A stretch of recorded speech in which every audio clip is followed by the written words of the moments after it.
護老者真實分享 Ringo 的經歷。護信，護老歷程，互勉鼓勵，瞬間傳遞，透過故事傳揚愛與希望的訊息，作為與其他同路人互勉的信件。Ringo 的護老故事，因為爺爺曾經患上中風，行動不便，需要家人照顧。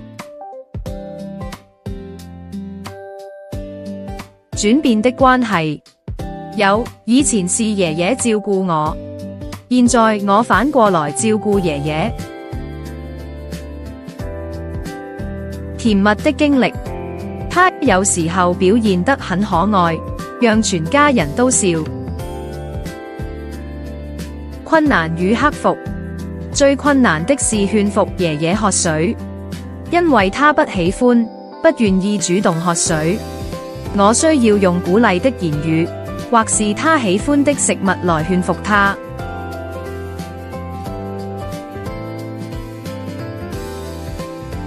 面對困境，第一時間想起父母。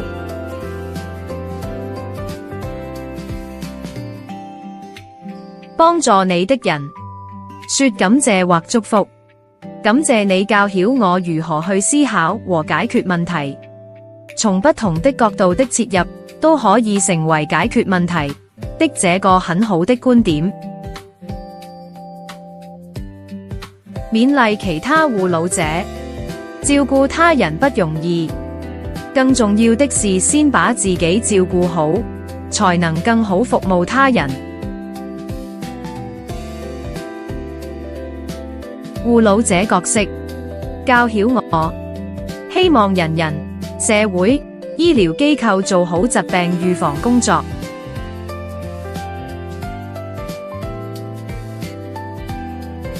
如想分享你的護老經歷及勉勵其他護老者，歡迎投稿。你的護老故事經審閱後，有機會刊登於本中心網頁或電子刊物《護老三思》內。如果有需要社工代為筆錄，請致電護老者支援熱線3892101。投稿或細閱護信，請瀏覽 https://sws:/org.hk care